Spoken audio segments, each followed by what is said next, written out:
And okay, we're live. We are live. Hello, everyone. So we should give a couple minutes to see if anyone wants to join, or yeah. Let's give it a couple minutes. You can get like an alert or something. Yeah, and it's like a couple seconds delayed. When you're watching it, when I watch it on my phone here on the side, you can tell that it's a couple, like probably like 5 or 10 seconds delayed. So we'll just give people a few minutes to join. Oh, I see it. Yeah. All right, and then of course, if you can't catch us live, you can just catch the replay whenever you have some time, maybe tonight. Cool beans. I get to watch the replay. Huh? No, you're not in our group. Not in the group. No, right? No. Well, you know what we've been doing is we've actually been downloading all the, I guess, episodes. Is that what we call them? Yeah, videos. Live. And we've been actually pushing them to YouTube. So technically they are available. Them, yeah. Nice. Mm-hmm. Very cool. All right. You can share it without your permission or anything like that. I doubt we'll be getting into anything too crazy here. Okay. I'm sure lots of people could use this information right now. Cool, man. All right. I don't know if we have anybody on, but let's go ahead and get started. Julianne is on. Hi, Julianne. Hello. Yeah, I guess we can just get started. Anybody can jump in when they jump in. Yeah. So just a little introduction. Aki, we have Aki. Hey, Janelle joined. Hey, Jay. She was excited that you were joining us, Aki. Cool, thanks. Yeah. I might even call Aki, by the way, because he's not in our group. The picture that I use is the picture that is on the Grace Wellness Center. And for some reason, it like zooms in like weirdly, and it looks like a mugshot. Just gonna say it. Looks like a mugshot. No worries. Not a problem. Okay. Well, you look very different because now you have the beard. So it's actually more, you gotta update that picture. Yeah, update it. Okay. I promise. Oh, hey, Melissa's on. Hey, Melissa.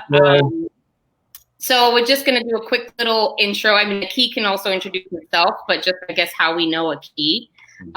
So I was the first to meet Aki and tell everyone about Aki because we love him so much. Ryan and I started seeing Aki. It's been like 2 years now? About 2 years now. Oh, like 2 years ago. And I'll just be very vulnerable and honest. We were going through challenges, marital challenges. We had just had Jacob. He was like about 5 or 6 months old. We moved to a new area away from family, trying to get used to like life. And it was just a very difficult time. And I just so happened to do a search online because our schedules were different. And we have a visitor. Hey, Jameson. I just happened to do a search online looking for online counseling because our schedules are very different, our work schedules. And I found Aki, and he was exactly what we were looking for. I tell everybody about him because he's awesome and he saved our marriage probably a number of times now. And most recently, Ryan and I celebrated our 10-year wedding anniversary, and we never actually had a wedding. So we did like a vow renewal ceremony, and Aki graciously came down and actually renewed our vows and officiated the ceremony. We consider him pretty much like family at this point. Oh, and did you mention he doesn't live in Florida? No. Yeah, he lives in Pittsburgh, and he does virtual counseling, which is amazing. And so he's awesome. So the first time we actually met him was at the wedding, right? Or we just at the wedding. Yeah. Mm-hmm. Yep. So now we just every time a friend, even so, my husband, who is a barber, which he feels like he is like a therapist, but he will say he has a client who's having like some marriages. He's like, I got someone for you. Yeah. In fact, now that I really think about it, before I started counseling you and Ryan, Wendy, someone who Johnny said you need to go see counseling was a client of mine. Oh, really? Yes, I can't recall his name. Oh wow, small world. He was the guy with some I forget which combat situation he was in. He was dealing with some PTSD that was leaking over. Oh yeah. And it just got yeah. In fact, I was seeing him and his wife before I even saw you guys. Wow, it was just all meant to be. Yeah, they didn't make it, right? I don't think so. It was a little tough. They made it, yeah. Yeah. I listen. Some folks are so far down the road. Yeah, I was gonna say you can't. It's not like you guarantee. Can't guarantee anything. Yeah. And it takes people. What is it? It takes two. Two people to make an effort, for sure. My thing about counseling, and I'm always very open about the fact that Ryan and I have gone to counseling. Oh my gosh, probably. Well, we got married really young. I was 23. He was 22. We had probably no business getting married at that time, and we did. But I'm a big proponent in any counseling, like marital or just personal or whatever counseling, because I feel like everybody has issues, and it's just a part of like your overall mental health to seek counseling. And also something that stuck with me for years and years and years. When we first got married, I heard it at on a radio show that said, once couples seek counseling, it's usually 4 years too late. Mm. Oh, and wow. And I heard that, like, we probably thought, like, I probably took Ryan to counseling like after year 1, and he's like, but for what? And I'm like, because I don't want it to be too late. And I just, so we just like always do checkups, and he already knows that he has us scheduled in his book for the next like 20 years. So. Right. And listen, all that being said, I didn't fix your marriage 3 or 4 times. I facilitated you fixing your own marriage 3 or 4 times. That's probably the right way to say it. Yeah.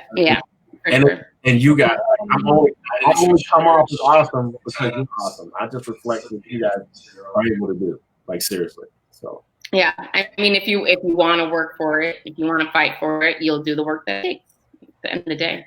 Definitely. Yeah. So if you want to give your own little intro, Aki. So I work with an organization called Grace Wellness Center. So when she Googled, she didn't just Google awesome and my name came up. Like, so she Googled something like online counseling, and my organization popped up.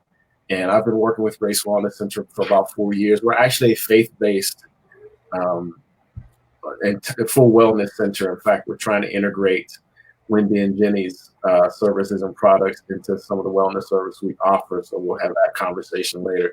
But at the end of the day, our goal is to facilitate wellness for individuals, families, and couples. And marriage counseling just happens to be one of the ways that we do that. Myself and about 3 of my colleagues do online counseling. I do almost entirely and exclusively counseling online. And I've been so fortunate to have been able to have worked with and helped couples across the country for that reason. And at this point, in 9 other countries, military families, expatriates who are working for global organizations and travel a lot, that type of thing. Or specifically folks who are Christian and who want Christian counseling, but don't live in a culture where Christianity is the norm, right? And so, they seek that help, and they find it overseas here in Pittsburgh by way of online.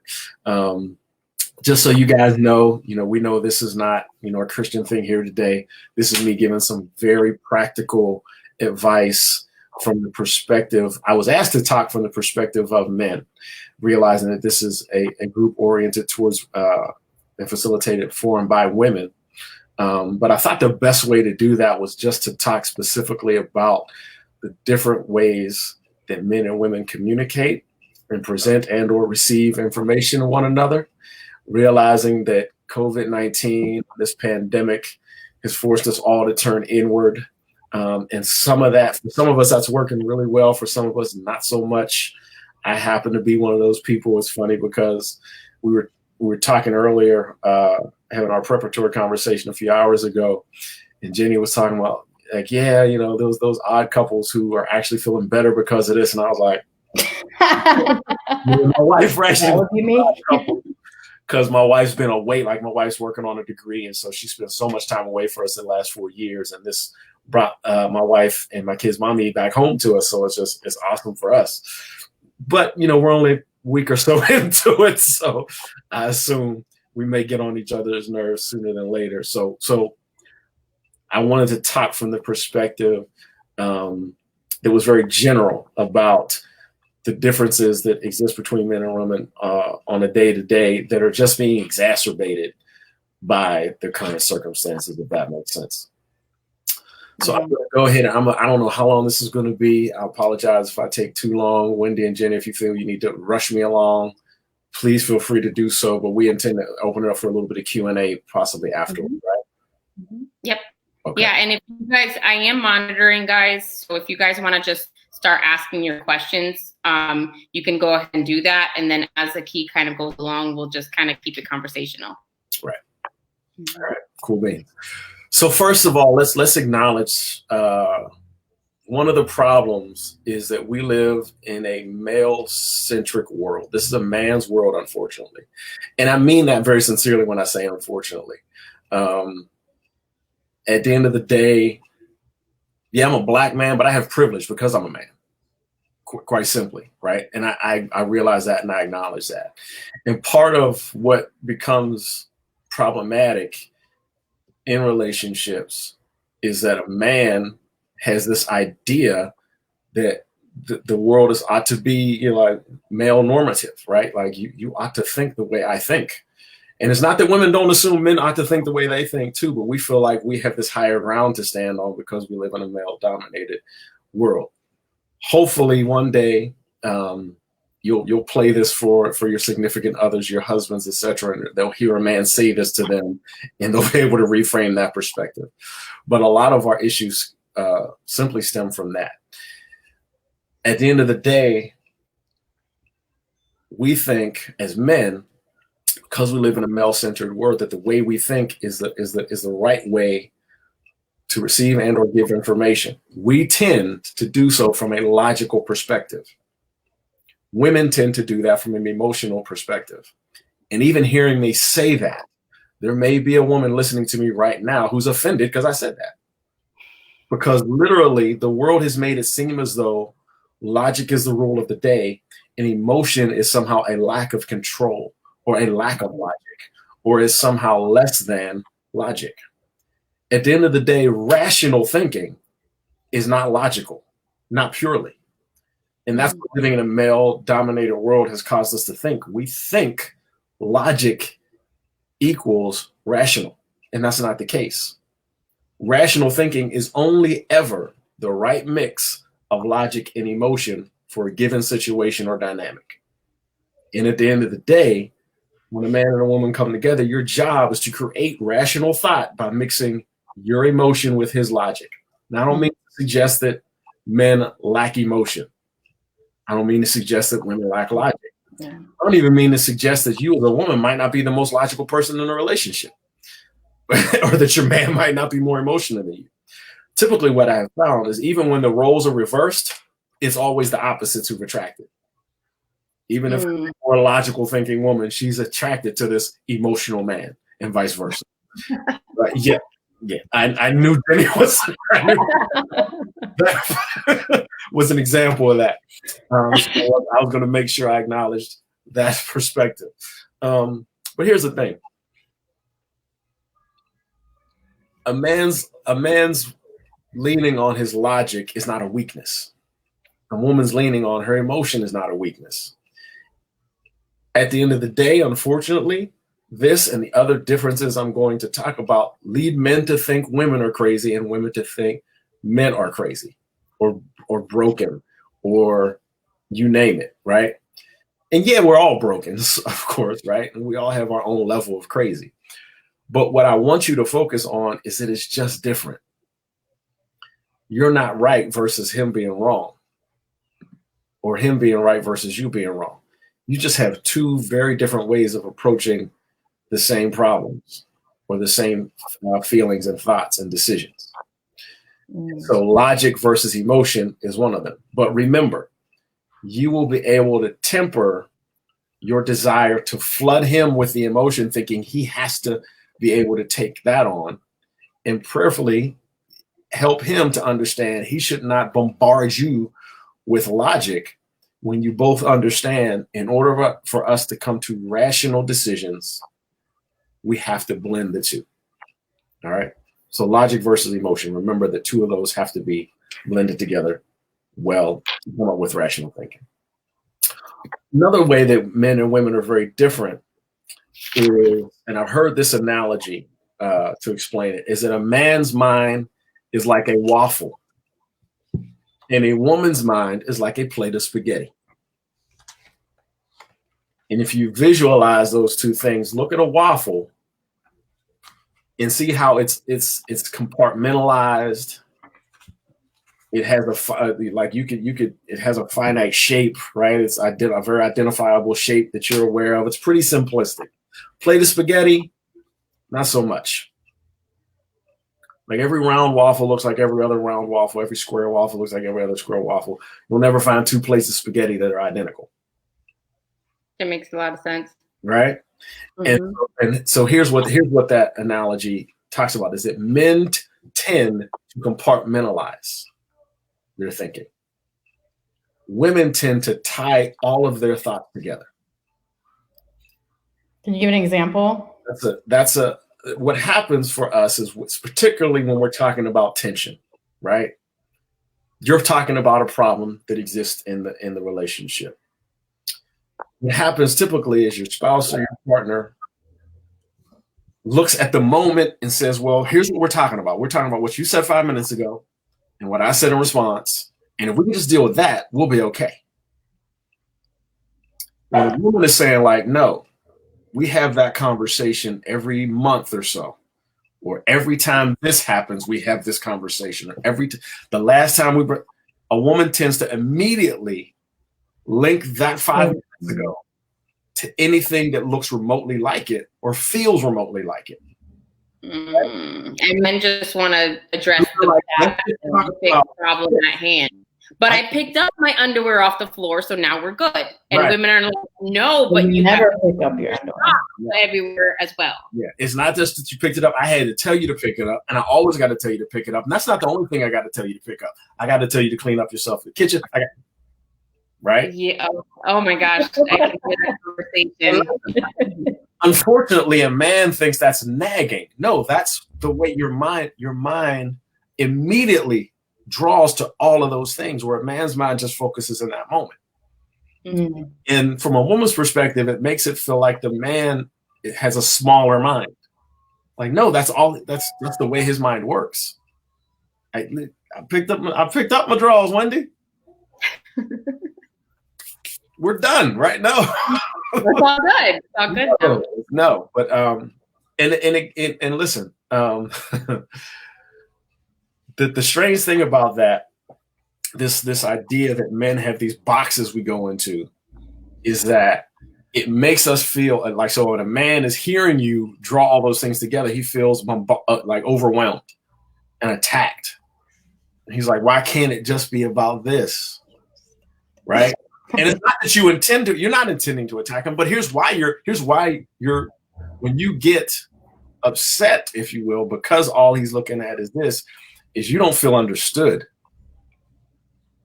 Oh man. So you're trying so hard to be understood. No, you don't get it. You think all I'm thinking about is underwear. Yeah. 4 or 5 minutes ago. And he's like, well, that's what you said. So why would I think you're thinking something other than what you just said? I picked your underwear up. And so that leads us to the next thing. Before I go to the next thing, here's something you got to understand about a man's, not only this ability to compartmentalize, we'll call it, versus your ability to always interconnect. There is literally a box in a man's mind, all those little compartments where nothing exists.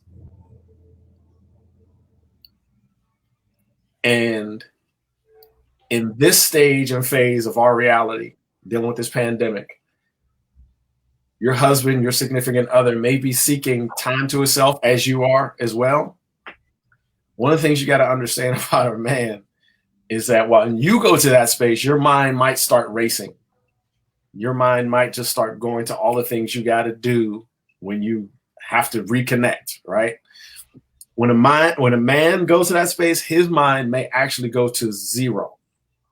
We literally are able to not think about stuff, which I know sounds insane. But that's not fair. If you ever ask a man, what do you think about it? And he says nothing, you assume he's lying. Yes, all the time. He might be. I'm not saying that that's always the case, but we literally have the ability to think of nothing. Nothing. Wow. And it feels strange to a woman. Very. So we have like 25 tabs open at all times. All times. You would love to be able to think about nothing. Yes. Right. Men literally can think about nothing. Oh, wow. So if he tells you nothing, give him a little grace and some space. Let him know you need him to climb into another box at some point where the nothingness doesn't exist. So right? in that like talking about that, when you're talking about this pandemic, women are like stressing out and having anxiety about all the, distance learning, and I still got to keep the house clean, and we still got to think about dinner, and what if something happens? We got to think about a plan of action. And like, what are the men thinking right now during this? Not obviously all men think differently, but I'm just saying, like, they're thinking about like, so I got this project in the garage. Like, is that kind of? So not always the same for every man, of course, but so here's some generalities about what a man is thinking. A man is assuming, so he assumes you're overwhelmed. He assumes you're too emotional. You might be overwhelmed, but you might not be. You might just be like, no, I'm letting you know everything we need to work on so we can create a plan. Like, I'm not crazy. I'm not scared, but I'm thinking about it. And he's like, and so here's what happens. When that occurs, and it's not that a man won't say, okay, let's have a plan, let's put it in place. But a man's first response is prepare. He needs a moment in the nothing box. Every man's moment is different. His moment might be 3 days where he's like, all right, I just got to break away from this to prepare my mind mentally. Whereas you're immediately like, okay, I'm thinking of all of it right now. And it doesn't mean you might not also need a moment to rest, but your rest is not to cease talking about it. His rest is, no, I don't want to talk. You're resting, but the resting includes the communication. No, I need to rest for 3 days, but I need to know, but we're going to talk about day 4 right now. Right? And he's like, no, resting is be quiet. Leave me alone. Leave me alone, right? No, we'll talk about it on the 11th hour of day 3, but I don't want to talk about it until then. So that may be the way the difference plays out between the two of you. And unfortunately, he may assume you're scared or you're nagging or you're connecting it all like you do. That's what you do. All right. Here's where I wanted to kind of how that segues, right? This idea of just being in the moment and only thinking about right now and a few moments ago versus thinking about it all. Because what that ends up turning into for a man is like, if I just fix this, we're good. Men want to fix. If we fix it, it's over, we're done. And a lot of times, even when it's about something like not picking up your underwear, you're not looking for a solution right away. What you're looking for first, even if you want a solution immediately after, but what you first need as a woman is you need to be understood. Validated, yes. Validated. I need to know you heard me, husband. I need to know you understood me. And if you didn't fully understand me, can you still give me empathy, even if it's not sympathy? Then we can talk about a solution. Man is like, fix it. Okay, I picked my drawers up. We're done. Meanwhile, what he hasn't done is said, honey, I realize that makes you feel unappreciated. I realize that makes you feel like I'm not helpful. I realize that makes you feel like we're not partners. And like, if he did that, you pick his drawers up. Very true. You know what? I'll pick your drawers up every day if you talk to me that way. Exactly. And so we don't understand that. We assume if we run to the solution, your feelings will go away. And that's unrealistic. And we think that there's something wrong with you because you don't accept the fix. Yes. Right. And so it's your responsibility to let your husband know, like, hey, listen, talk about appreciating the desire to fix. Right. Even if that's an exaggeration coming from you. Okay. Right. Listen, I appreciate that you want to fix this. I appreciate that you want to solve this, because he thinks that's the way to help your feelings change. Okay. But let him know it is important for you to know that before you seek to change my feelings, you acknowledge my feelings. And sometimes sit with me in my feelings for a while before either of us tries to fix anything. All right. Communicate that to him, because he doesn't know.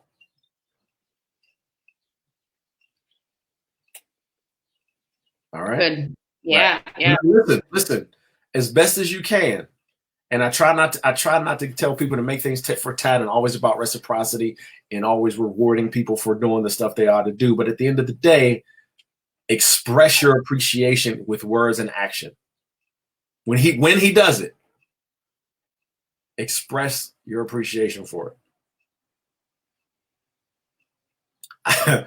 I had a couple a few weeks ago, last week, where the woman was telling me that her husband had just done that for her. Like, we had that conversation, and he fully embraced, like it really clicked for him. Like, he felt really bad when he realized, like, that's what I've been, like, he realized how much damage he had done by trying to fix things.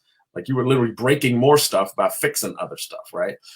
Mm-hmm. And his wife was like, he did it. I don't even know if he realized how well he did it, but I jumped his bones as soon as he did it.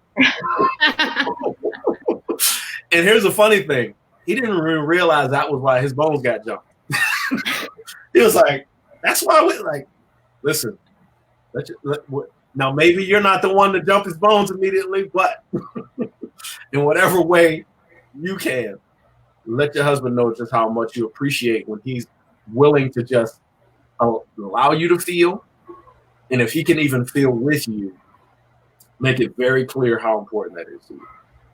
Because literally, he just doesn't know. Yeah. Okay. All right.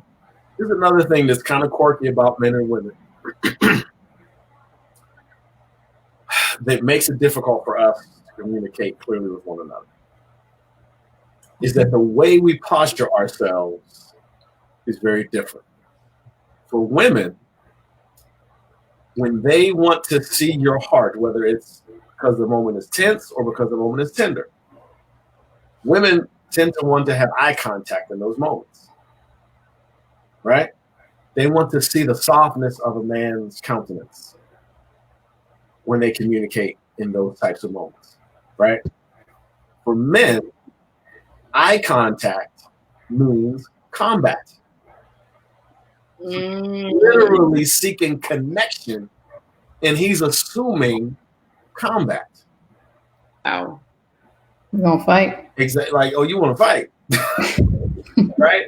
And so, a lot of times, and listen, there are times where, when you're looking at him, you're making an expression that says, "This is not good," and that, in and of itself, becomes his reason. Where you had this, you made that face, right?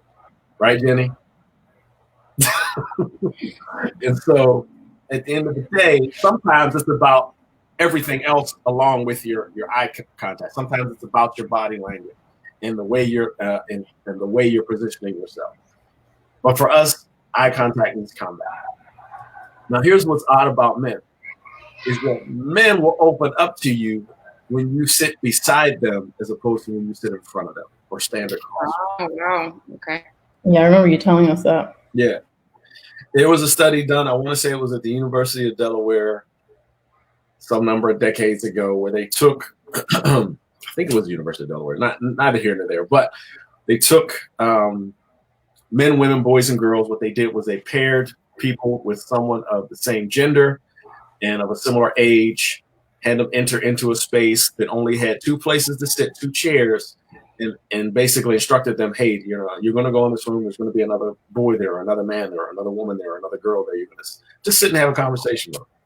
And they kind of had the chairs kind of randomly placed. And what happened nearly 100% of the time is the two females took their chairs and faced them towards each other and started talking. And the two males took their chairs and sat them beside each other and started talking.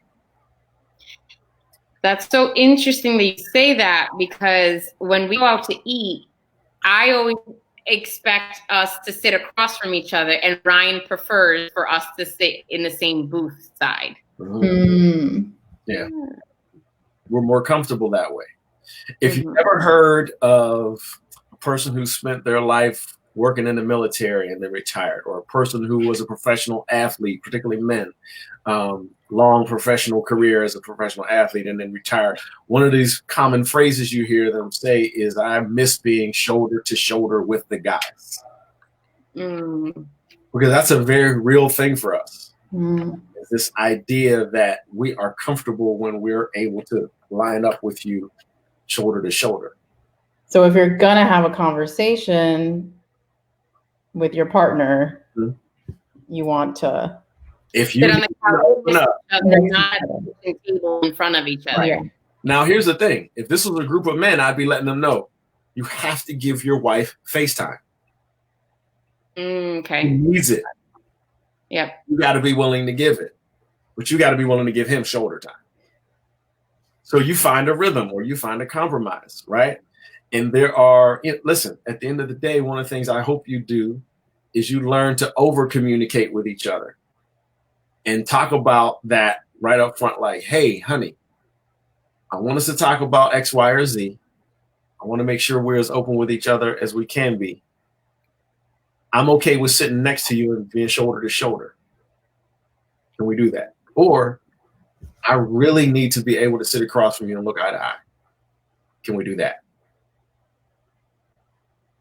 That way the expectation is already set. Like, this doesn't mean we're fighting. Got it. Okay. Right? This means I need you to see my heart and need you to show me yours. So that's why I need this. Here's the other thing about that. Men were designed to be hunters and gatherers. Right? So we were wired to be combative on some level. So it's in our nature. So when we start combat, we do what is instinctive for us to do. We try to act like we're the biggest, baddest person in the room. Right? So if you have a tendency to be loud and chatty, and let's be honest, some of us are mean with our words when we go there. You basically pushed all the right buttons to get a man to say, okay, now I get to be big and bad. Because you might have the quicker tongue, but I got the broader shoulders. Right? You might have the slickest words, but I got the loudest voice. I got all the bass. You know what I mean? So don't give him an excuse to turn into a Neanderthal. Because it's in us to do. Listen. We know the buttons to push. Yeah. Exactly. Exactly. And we all have our triggers. They're a little different for all of us. I'm one of those people. It's more important for me to puff up and be big because I'm not a big person. Right? I was 5'7" and 3/4 inches. I just found out I shrunk. I'm an inch shorter than I used to be. I was already short. I got Napoleonic syndrome. Jeez. So when you and I was a kid who got picked on a lot. So I eventually at some point in my life, I just decided, hey, you're not gonna pick on me anymore. Like I'm not proud of this, but I punked a lot of my former bullies. And what happens is I think, oh, you trying to punk me, huh?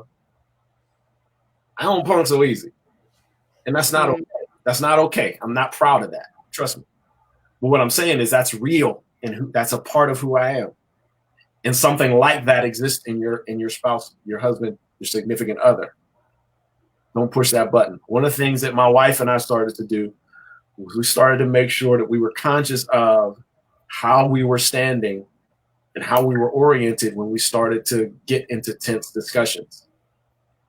We better sit down, right? Because now it evens the size differential, right? Let's face each other. If we can, let's hold hands, because touch for me and my wife, it softens our hearts, right? We both respond to touch that way. For me, I've even gone so far as to, if we're both getting big and big, like, my wife, she's a softie, but she's not someone you want to cross, right? Like, I was say, she don't know like she play. I act scared, right? Like I might act like I think I'm a punker, but no, I ain't punking that one, right? So big and bad as I get, she's gonna get right with me. So if I see that we're both doing this, if I can, I consciously tell myself, lower myself. Like if we're not sitting, I'll immediately sit and make sure I'm looking her right in the eyes. So I make it clear, like, hey, understand what I'm doing right now. It's like I'm saying with my body, I'm shrinking for your benefit. Can you shrink for me? Right? If it's bad enough, I'll get on the floor. Wow. I've done that. That's work to like tap into that consciousness to like, It's work. I've done it less times than I should have done it. Right? But when I've done it, it changes the atmosphere and it works. Doesn't mean we resolve the issue right that moment, but it does mean we stop arguing and start hurting each other's feelings in that moment. Right? Gotcha. So I'm going to say, hey, I'm done for the day. I hope this made some sense for you guys. Do you have some so, and sorry, real quick. So when kids are driving you crazy because kids are home, the parents are, you're yelling at the kids, you're trying to do schoolwork, it's raining outside so the kids can't go out and play, and you're like snipping at each other. What are some steps that you can take to bring it back down and let's get on the same page and let's be peaceful? You know what I mean? Yeah. So remember this first and foremost. Your kids have never lived through a pandemic. Okay? And even though they're not fighting all the differences of information and all the hourly changes the same way you are, they just have no idea what the reality of the wood is right now. All they want to do is be entertained on some level. No, all they want to do is bother. Bothering you is their entertainment. I know. At the end of the day, they have no clue. So give them some grace. I don't care how smart your kid is, right? What their personality is. They don't understand this. And they need you to be way more patient than you've ever been. And yes, that's a heavy lift. Yes, that's not a button you can just push and say, okay, I'll just be more patient. I know it doesn't work like that. But that's what they need. Right? And this is a moment where you and your spouse may have to sacrifice whatever intimacy means for the two of you for a little bit. I don't mean give it all the way up. Or maybe be more creative about it. But you got to be more creative about it. Yeah. Because at the end of the day, the most important thing you can do for your kids in the long term is to love each other. Because they'll know how mommy and daddy acted during the pandemic. 20 years from now, they're gonna remember what mommy and daddy were doing. And I say to be creative though, because we all know that when we are not connected with our partner on that level,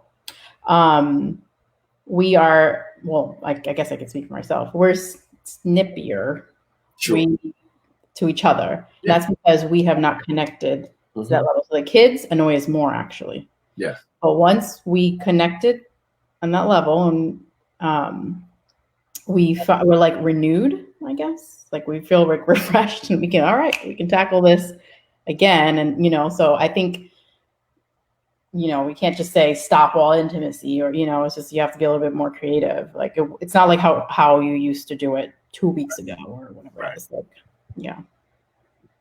And the crazy thing is, even men can't compartmentalize their way out of this because everybody's in the same box. This is a nightmare for them. And so the challenge is to separate my kids' behavior, right, from the fact that my spouse and I can't be intimate with each other, or aren't, or out of patience, or or I can't have my individual space, or we can't have our space as a couple, or sometimes, or I usually enjoy playtime with my kids, but I can't be playtime for 8 hours, right? Like it's all jumbled together.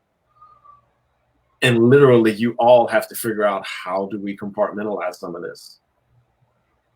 Because it's kind of it's mixing in such a way that it's all tainting the way you think about it. Yeah. So any thing specific on how to get your alone time, just kind of try and schedule it in, or you have to schedule time. I need my time, to get away from each other, kids and all that. Yeah, you have to schedule it, and then assume that the schedule is not going to hold, which is crazy, right? It's like, well, what's the point? No, trust me, there's a point. Schedule it, because it makes you be more intentional, even when the schedule doesn't hold. So it's one of those. It's prepare for the worst, but pray for the best, right? It's like I'm going to try to schedule every moment I can, with the assumption I'm not going to be able to stick to the schedule.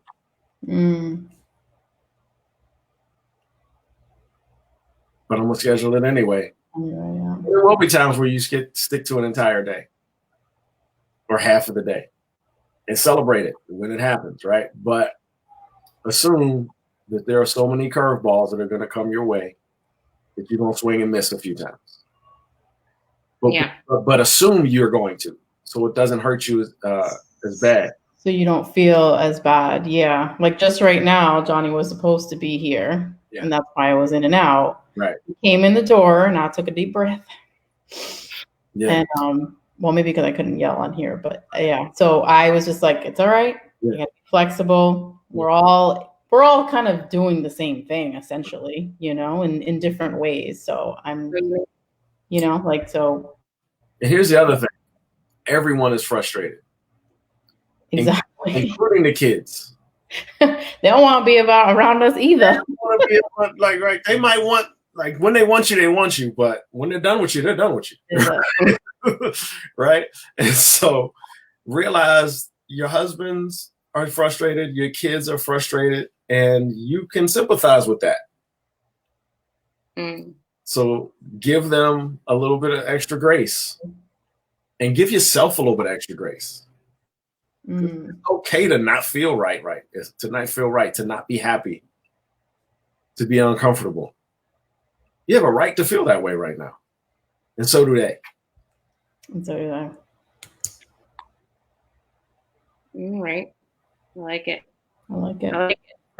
And listen, here's something my wife and I did.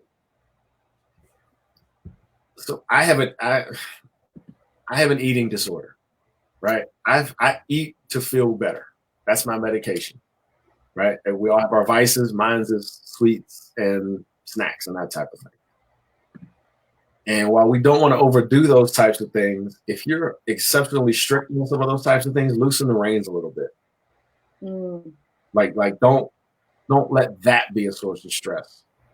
Right? I'm not like, I realize that some of us think, well, if I do it now, it's gonna listen. I would rather you be less stressed out and 5 pounds heavier 30 days from now than on the verge of divorce and fit 30 days from now. That's a good point. Yeah. That's a balance. Be a little less lenient on some things. Screen time. Hand your kids the daggone screen. Right? Wendy said that earlier, right? Like sometimes telling Jacob, no, I don't want the iPad. Yes, you do. You want that iPad, kid. You want it. Yeah. Right. I'm not saying glue it to your child's head, but whatever the parameters are, be a little more loose with those parameters. Within reason, of course. Yeah. Okay. Here's the other thing. And I know, social distancing is real. I'm not saying be irresponsible with how you spend your time and when you leave your house. But if you're able, and I think there may be a time where some of us might not be able to do this, just get in the car and drive around and come home. You don't have to have a destination. Destination is home, but leave the house, drive around and come back. Just get out of the house for a little bit. Out of the house. Right. Even if you can't drive, what we have been doing is Johnny will go around the block on his bike or wherever he goes, who knows. And then he feels a little, a bit better. So being outside, period, and just getting out of the house is important. So if you can't drive, get outside and maybe take turns or something that way. Because when we all go for a bike ride, it's not a bike ride. Right. It's something else, right? It's like trying to corral a bunch of cats, right? Like exactly. And we all just like, my leg hurts. My leg hurts. Can you pick the bike up? So I'm riding the bike and I'm pushing the bike up, and So for me, like for my wife and I, we figured out. So my wife and my daughter, they go for walks. My daughter's 8. The two of them will go for walks. And my son is 13 years old. He wants to be an athlete. You and Daddy are working out. And so time to time, like we live at the bottom of a very steep hill. All right, we hitting the hill today. We're doing hill work. We're gonna run up and down this hill, do class. So that's how he and I get out. And we haven't done it yet, but we've talked about like, hey, if it gets stir crazy and the weather's not necessarily conducive to being outside walking, let's just get in the car and drive. Yeah. We've done that a couple of times. I don't know if we were supposed to, but we've done it. Until they say otherwise. I know. Until they arrest us. Just kidding. Well, they just arrested that pastor in Tampa. What? They just arrested a pastor in Tampa who held services on Sunday. Wow. Yeah. It's getting crazy out there, guys. So don't get arrested. Don't get arrested. Follow the guidelines, but get some fresh air how you can. Yeah. And I was going to say this earlier, but maybe I shouldn't end with this.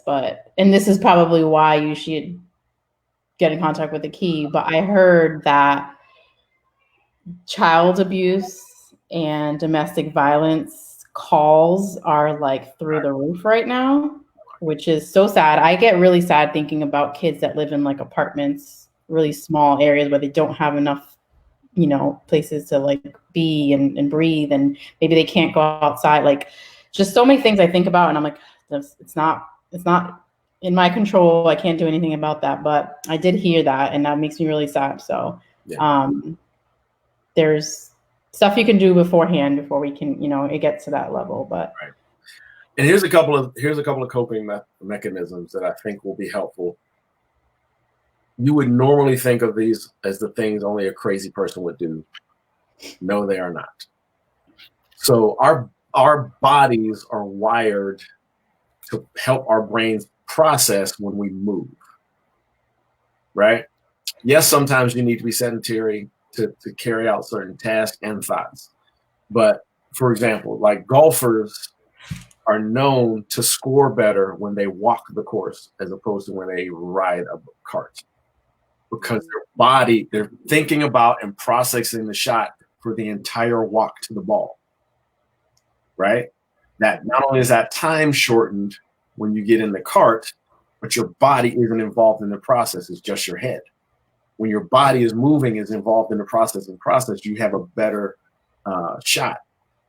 So it's known that golfers always score better when they walk a course. And so your body works the same way. If you can't go outside, find a place in your house where you can pace back and forth for a little while. Normally think that's a crazy person. No, it's a person in a pandemic who needs to process. That's what that is for the next 30 days at least, right?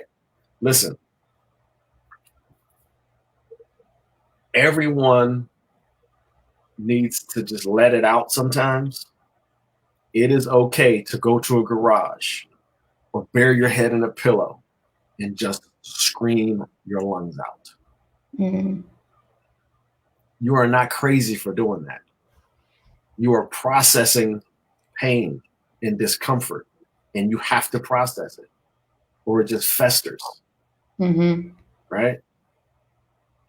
I know somebody suggested this, and this was when we were going through a really rough time, and I felt like a crazy person, but I legit took one of Jacob's wiffle bats and beat up a pillow with like all my might, and just like all the emotions came out, and like you're just there like in tears crying, but it was such a release. It's a release.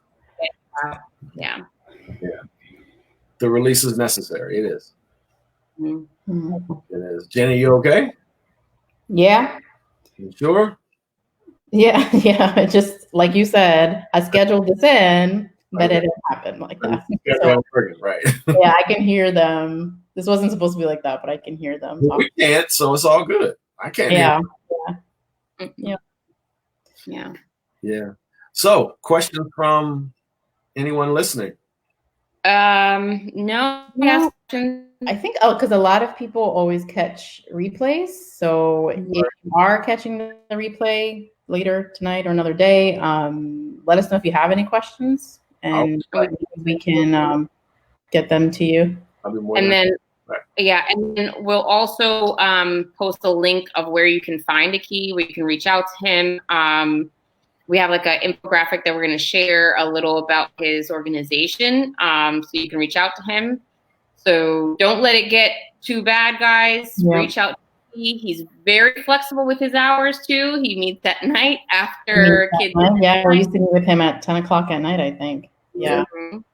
Yeah. So don't let it get there. If you're really feeling like frustrated, reach out and get some help. Yeah, be proactive as opposed to reactive. Yeah. Thank you so much, Aki. Really, really appreciate you. No, thank you. I really appreciate the opportunity. You know I love you guys. You all are my little sisters. I can't wait to get back to Florida and/or have you guys in Pittsburgh for the first time. So there's definitely more to come for us. We'll buy a ticket for like $12 because that's like. All right. All right. All right, Thank guys. you. Bye, guys. Later. Okay, bye.